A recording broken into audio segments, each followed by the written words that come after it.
From Prudential, Angela Hunter joins us. Welcome to CCW Digital on B2B IQ. I'm your host, Seth Adler. Download episodes on ccwdigital.com or through our app in iTunes, within the iTunes podcast app in Google Play, or wherever you currently get your podcasts. First, some supporters to thank, and then Angela Hunter. Here it is, the fully integrated cloud CX platform that you need to act smarter, respond faster, and be first in CX. Now you can turn innovation into value, scale up when you need, and add new capabilities whenever the situation demands it. One experience, a single unified solution for employees and customers. One cloud, a single cloud offering based on AWS public cloud technology. One path for migration to the CX1 platform. The fully integrated cloud customer experience platform from NICE, allowing you to be first in CX. Visit nice.com for more. Leaders responsible for operations, information technology, customer experience, contact centers, customer care, service and support are invited to register for a free CCW digital membership. Membership includes networking with 100,000 plus qualified industry professionals, quarterly executive research reports, product matchmaking, and more. Go to ccwdigital.com to join the community. That's ccwdigital.com. Angela Hunter, Prudential Assurance Company, Singapore, Chief Customer Officer. Not the Chief Marketing Officer. Correct. So you just did a few sessions here at Customer Experience Management Asia 2017 here in Singapore. One of the first things that you said was, I was the CMO, and we made a conscious decision to make sure that I was the Chief Customer Officer. So take us through that. Sure. So the key point there is essentially being the Chief Marketing Officer. Generally would have assumed that being the Chief Marketing Officer meant you were customer-centric. The point here is it wasn't about whether I got it or whether my team got it. It was really more about whether the broader business got it. Mm-hmm. And, the symbolism of saying we're going to change from being product and distribution-centric to being customer-centric, having someone senior at the chief level with the word customer in the title was really significant then in terms of, the lens that we put over everything we do as an organization and, to a degree gave permission to ask the question at every opportunity, is this being customer-centric? Right. Is this the right thing to do for the customer? Are we thinking about our customers when we're doing this? There you go. So you're giving the organization the permission, and it's a journey that's the better part of a year, I think you said, right? Yeah, probably a little longer in terms of planning, maybe, 3-6 months of planning and then starting to execute, but probably 12 months from execution. So take us through, you just did it here, but for those that weren't in the room, take us through kind of the key tent poles of experiences, of execution points, of buy-in, of, every piece that was critical. And I think we can start with C-level buy-in. Is that right? Absolutely. So from a career point of view, I generally started my career in marketing and studied in marketing. So, the customer centricity piece and, bringing together what customers want with what companies have to offer and, creating that kind of proposition. So I think from a career point of view, that was always there for me. And I've done CEO roles and managing director roles and different roles, but that's always stayed with me and always sort of, I guess, put me in good stead in terms of being able to help teams and organizations be successful.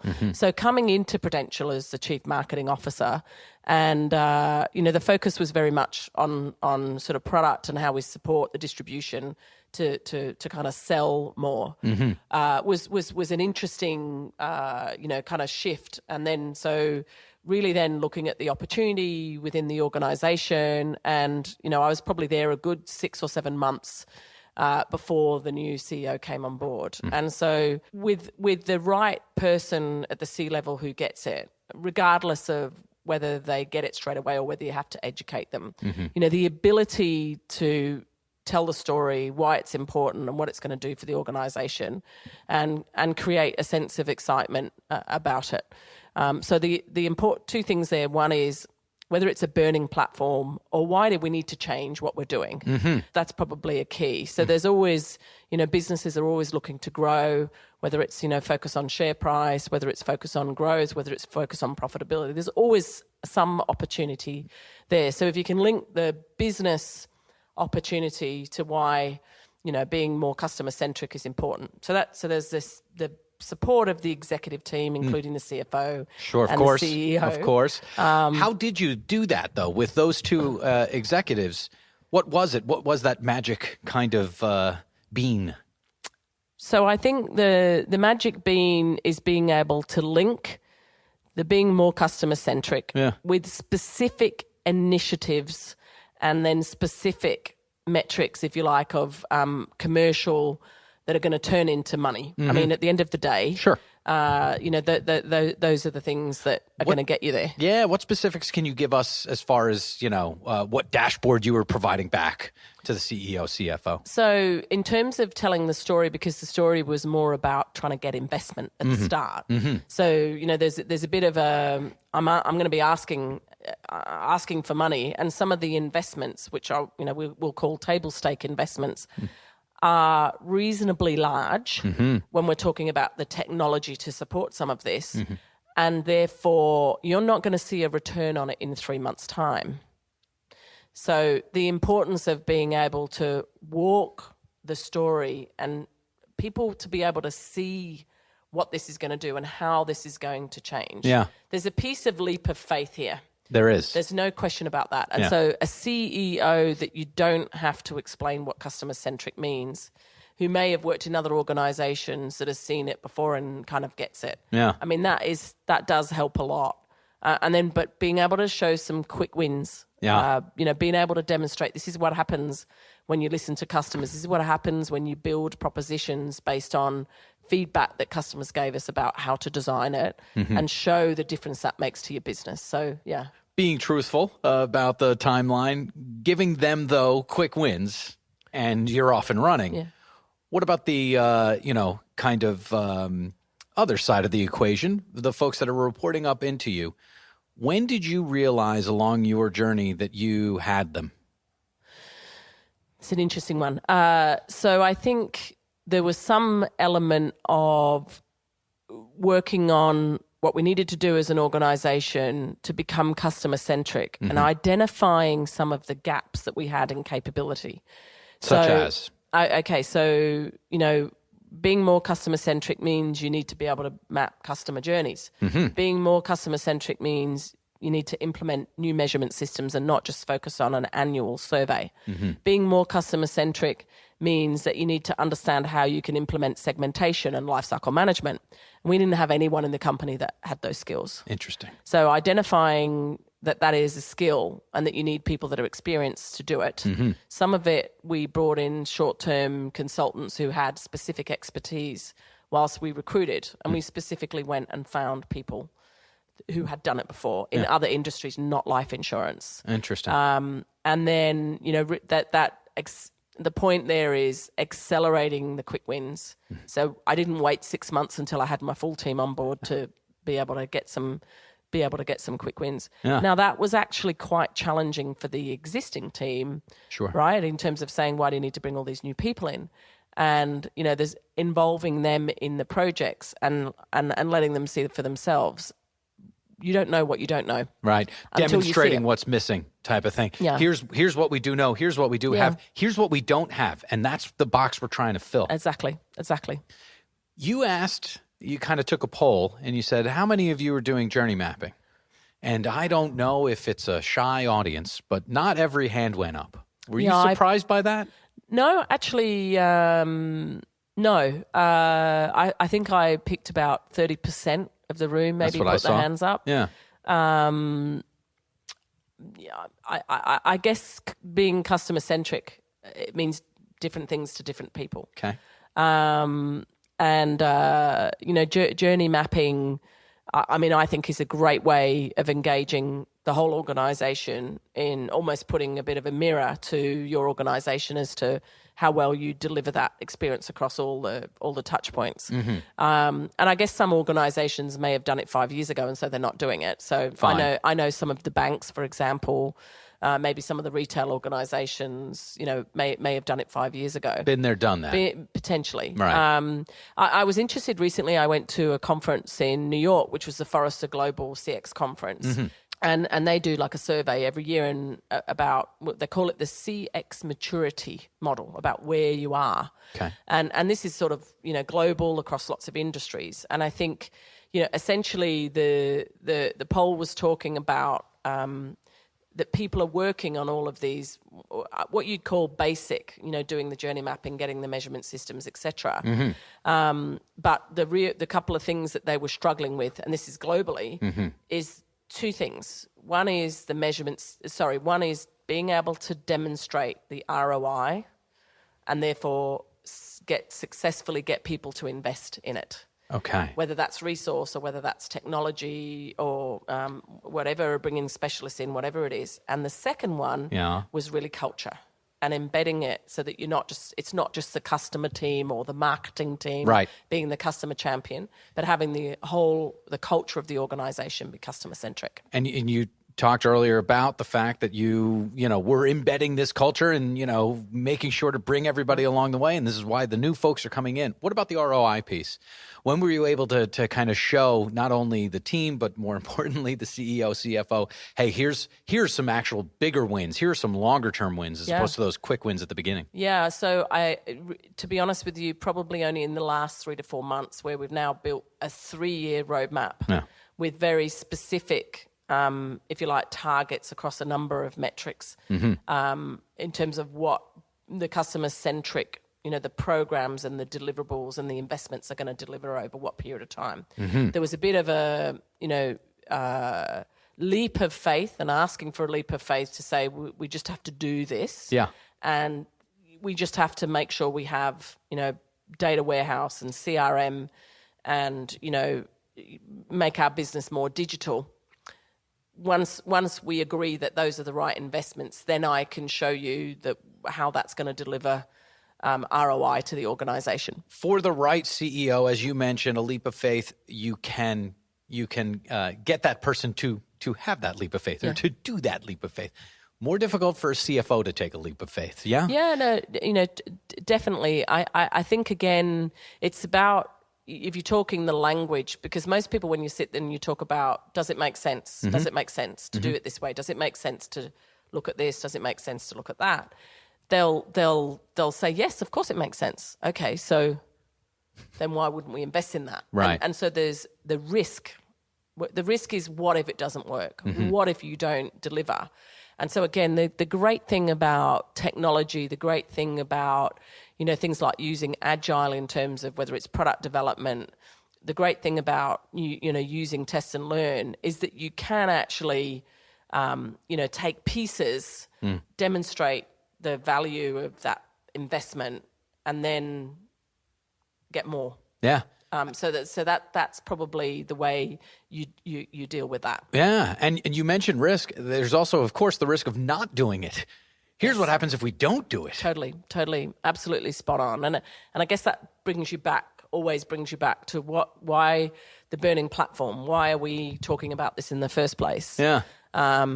Because what we were doing served us really well for historically, but is not serving us well anymore. And, running faster is not going to get us where we want to get to as an organization. Right, especially in this humidity. Yes. It's a joke about Singapore weather. I know. Yeah. So let's go all the way back with you. Where are you from? It sounds like you're from Australia, but there's a secret, isn't there? There is a secret. So I was born in the UK. Family of 9 from the north of England, very kind of industrial coal mining. My husband and I moved to Australia when we were young and spent 25 years in Australia. And so my company, General Electric, offered me an opportunity to go and be a country manager. So off we went to New Zealand for 2 years. And then prior to Lord of the Rings or post Lord of the Rings? Post Lord of the Rings. Indeed. So if you've ever travelled Air New Zealand, you know they have the great ads all around the Lord of the Rings. Best ads of an airline. I had the opportunity to be in New Zealand pre Lord of the Rings, which was wonderful. I think that they were even filming it at the time. Yeah. I didn't see them, and they didn't see me. But I have always wanted to live in Australia. Yeah. And so now I understand why you would have moved from Australia. The country manager, you got to take the position, right? Yes, that's right. Yes, I went kicking and screaming, but I did love. I love New Zealand. It's a beautiful country. Wonderful people, and I'm really, really glad I had that sort of 2 years there. And then GE sold the company that I was working for in New Zealand. So then I had a choice whether I was going to go and move with the buyers of the company or whether I was going to do something else. And somebody called me up from Hong Kong and said, "Are you interested in this job in Singapore?" And here we are 2 years later. Here we are. Let's talk about GE just quickly. This is post. I don't know if the whole time was post Jack Welch. Where and when were you? Yeah, so 2011 to 2015. Definitely in Jeff Immelt territory. Yeah. I was very fortunate through some, leadership programs I was on. I went to visit the Jack Welch School of Business in just outside of New York. Jack's presence is still very much felt in the company today. So it's what everybody says. How so? How was his presence felt for you?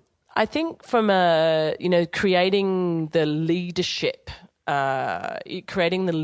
framework within GE, and of course it's evolved over the time that Jeff Ilmett's been CEO, and they used to have this whole piece around bottom 10% of performers out, right? They dropped that, but the sense of performance culture and leadership, and investing in your leaders in terms of training and creating great leaders. I think was definitely from the Jack Welch era, and then just was iterated under Jeff. Did you go through Six Sigma training? Were they still doing that for everybody? No, I did. I did. I am Green Belt qualified. I see. And as the managing director of the insurance business in Australia and New Zealand when I first arrived, my boss said, "Look, you gotta do this. It's the heart and soul of the of the company. You got to do it."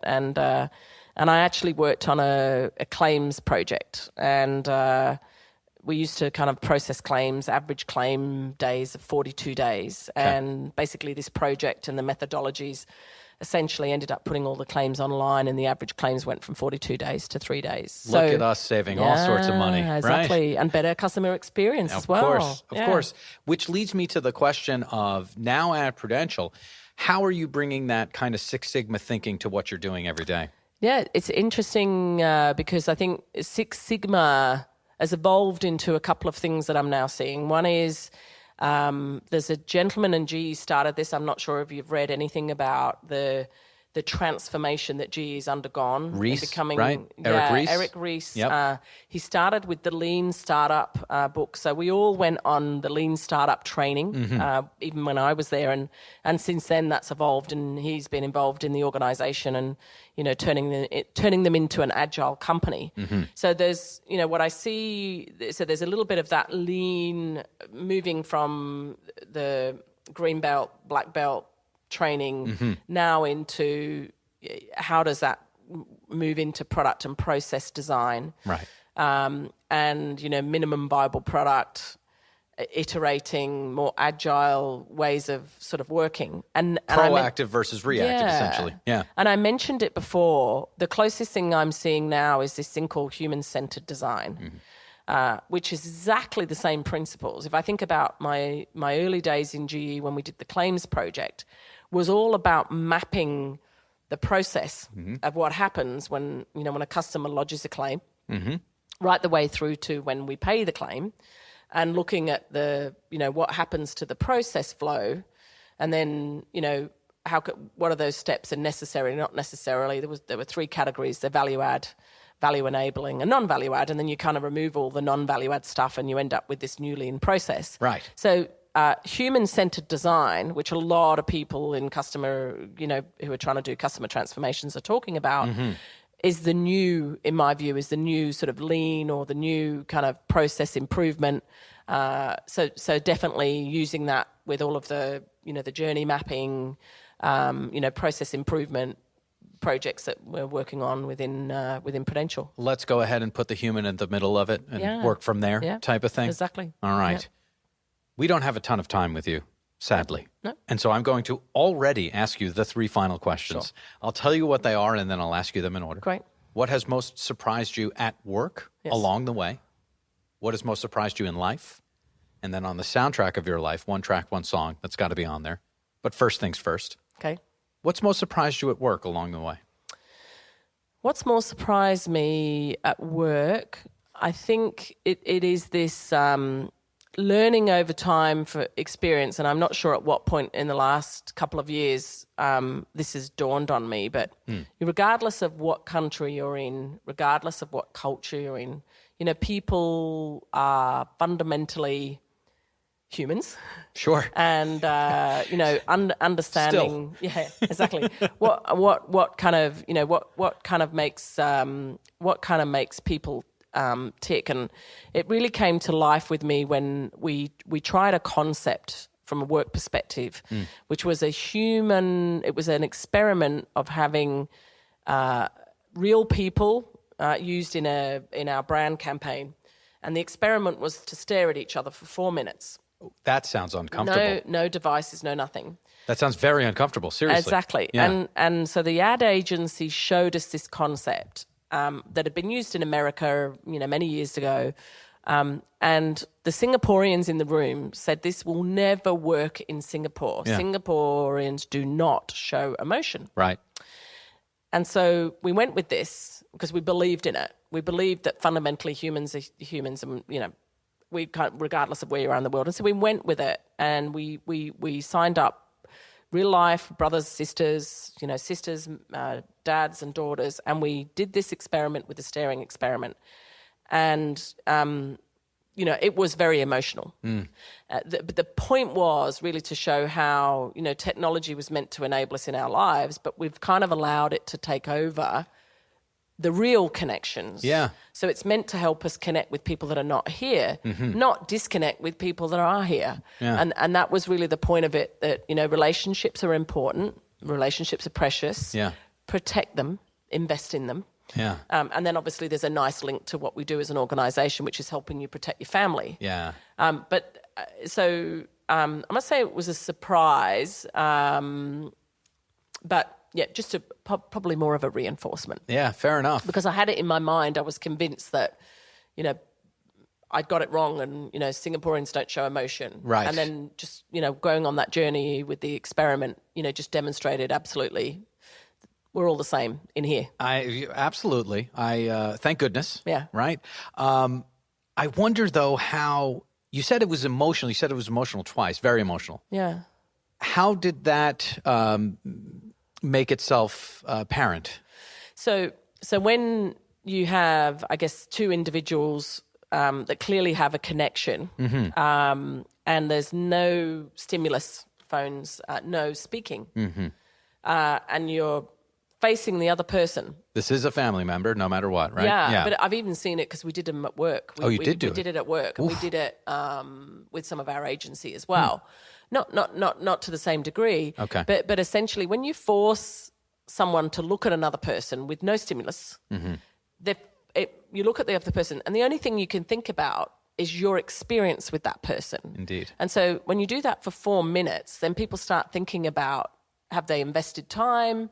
Did something happen? Often in families, there's things that happen over time. Of course. And so that's where the emotion comes from. So you had a dad who was 60-something and his daughter who was 30-something, and they're staring at each other, and she's looking at a dad, and he's thinking of his daughter, and she sort of can't help but kind of push his hair, trying to just do something. Yeah. Because she's not allowed to talk. Right. And then we asked them how they were feeling through that video. And it was, personal for me because, I live away from my parents, and I think for everybody that watched them, there was something in it, whether it was a sister, brother, whether it was a father, mother.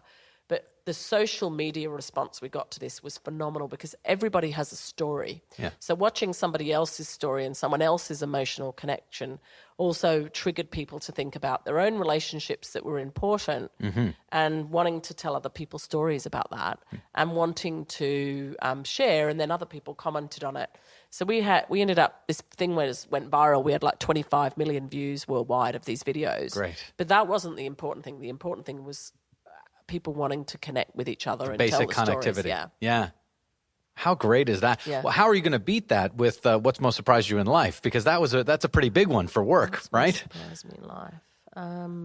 Yeah, really interesting question. So thinking about, because I've lived in, many different countries. I guess the human spirit and